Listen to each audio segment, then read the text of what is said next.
Assalamualaikum warahmatullahi wabarakatuh. Pada suatu hari, Sunan Ampel memanggil Raden Paku dan Raden Mahdum Ibrahim karena ketekunannya kedua pemuda itu sudah selesai menempuh pelajaran di Ampel Denta. "Semua ilmuku telah kuberikan kepada kalian," ujar Sunan Ampel. "Tiba saatnya sekarang kalian menimba ilmu ke tempat yang jauh.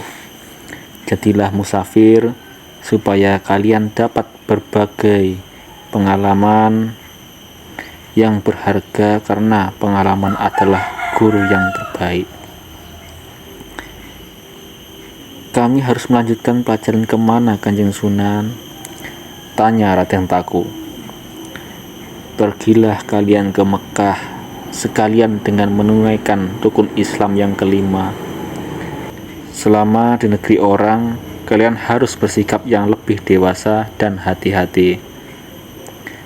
Teladanilah akhlak Rasulullah Shallallahu Alaihi Wasallam, rela mengalah kalau hanya untuk kepentingan pribadi, tapi bersedia mati untuk urusan agama." Senang hati kedua pemuda itu. Mereka akan berlayar ke negeri yang jauh, negeri tempat asal mula agama Islam, tempat kelahiran Nabi Muhammad SAW. Setelah mempersiapkan segala sesuatunya, maka berangkatlah kedua pemuda itu dengan iringan doa Sunan Ampel. Kapal yang mereka tumpangi singgah di negeri Pasai. Di sana mereka menghadap kepada Syekh Maulana Isa yang terkenal sebagai guru agama atau ulama besar. Raden Paku bercerita bahwa dia berasal dari Jawa, murid Sunan Ampel, putra angkat Nyai Ageng Ternate. Sewaktu masih bayi, dia ditemukan orang di tengah Selat Bali. Mendengar cerita itu, Syekh Maulana Isa langsung memeluk Raden Paku. "Ya, tak salah lagi. Kau pastilah putraku sendiri yang lahir dari rahim ibumu, Dewi Sekardatu," kata Syekh Maulana Isa.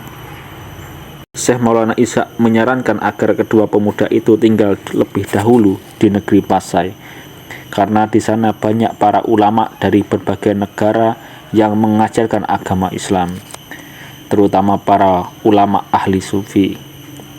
3 tahun kemudian pemuda itu tinggal di negeri Pasai. Di samping belajar agama kepada Syekh Maulana Isa, mereka juga belajar kepada para ulama dari Baghdad dan Persia yang membuka pengajaran di Pasai. Para ulama di Pasai itu sangat menjiwai ilmu tasawufnya, sehingga Raden Paku sangat terkesan. Ilmu-ilmu yang dipelajari pun mempengaruhi kehidupannya sehari-hari. Sikapnya lebih tawadhu.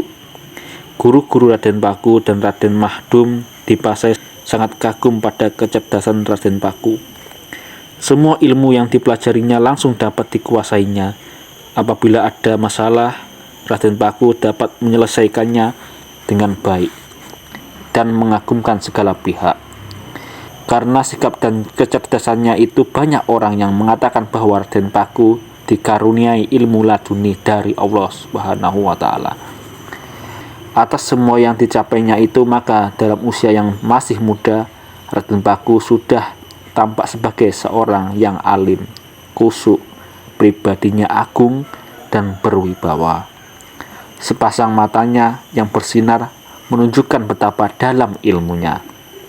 Melihat kenyataan ini, guru-gurunya di Samudra Pasai kemudian memberinya gelar Maulana Ainul Yaqin. Gelar ini sebenarnya hanya layak dipakai orang yang sudah tua, tapi Raden Paku telah menyandangnya karena prestasi dan kesungguhannya mencari dan memperdalam ilmunya. Setelah masa belajar di negeri Pasai selesai, kedua pemuda itu langsung meneruskan perjalanannya ke Mekah untuk menunaikan rukun Islam yang kelima. Menurut sebuah keterangan, sesudah kembali dari Mekah, Raden Paku ditugaskan Sunan Ampel untuk berdakwah ke Blambangan. Prabu Menak Sambayu tidak sampai hati menghalang-halangi gerak cucunya. Akhirnya agama Islam berkembang di Blambangan. Agama Hindu, Buddha terdesak hingga ke Pulau Bali dan sekitar lereng Tengger.